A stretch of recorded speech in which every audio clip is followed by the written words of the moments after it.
We are Group 3, and today we will present to you our policy brief Feeding the Future Policy Strategies to Achieve Zero Hunger and Sustainable Development Goals.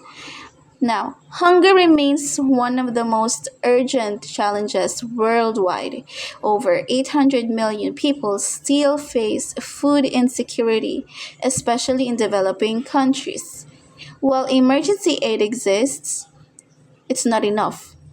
These quick fixes don't solve the deeper issues like poverty, poor infrastructure, conflict, and climate change. So, what's the real issue?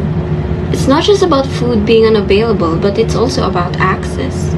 People in areas such as sub-Saharan Africa and also South Asia often cannot afford or reach nutritious food, and this is caused by poor governance, outdated farming, and extreme weather events caused by climate change. Hunger also affects health and economics. Malnutrition weakens our immune system, which can lead to slow development and lower productivity. And it can also keep people stuck in poverty. And also globally, it threatens peace, drive migration, and undermines the progress towards sustainable development goal to zero hunger. So why are current policy failing? Most solutions are temporary. Emergency food aid, for example, give short-term relief but doesn't tackle the deeper causes. This also lack of coordination between the government and the global organization.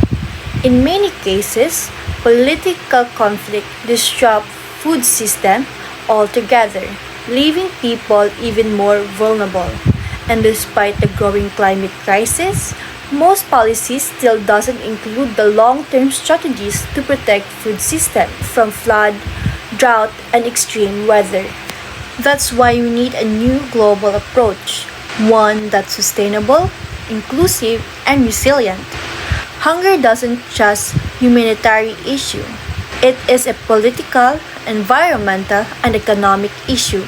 That means our response must be multisectoral, long-term, and proactive.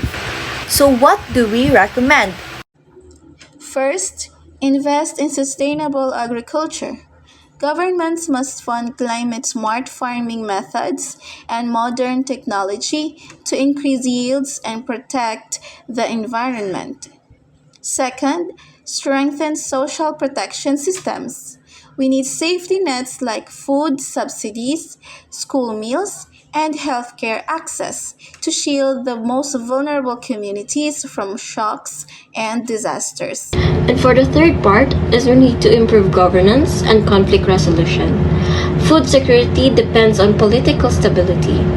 Ending conflict, fighting corruption, and ensuring the fair distribution of resources are essential steps. Fourth is we need to adapt to climate change. This includes in investing in drought-resistant crops, smart irrigation systems, and weather forecasting to help farmers survive and thrive. And lastly, boost global coordination. Agencies like UN, WFP, and FAO most work together, not just for emergency relief, but to support countries in building their own long-term food security system. We need to move from charity to strategy and short-term fix to sustainable solution. In conclusion, hunger is not inevitable. It is a result of policy failures, inequality, and neglect. But with the right strategies, rooted in sustainability, cooperation, and justice, we can create a future where no one goes to bed hungry. Let's feed the future starting now. Thank you.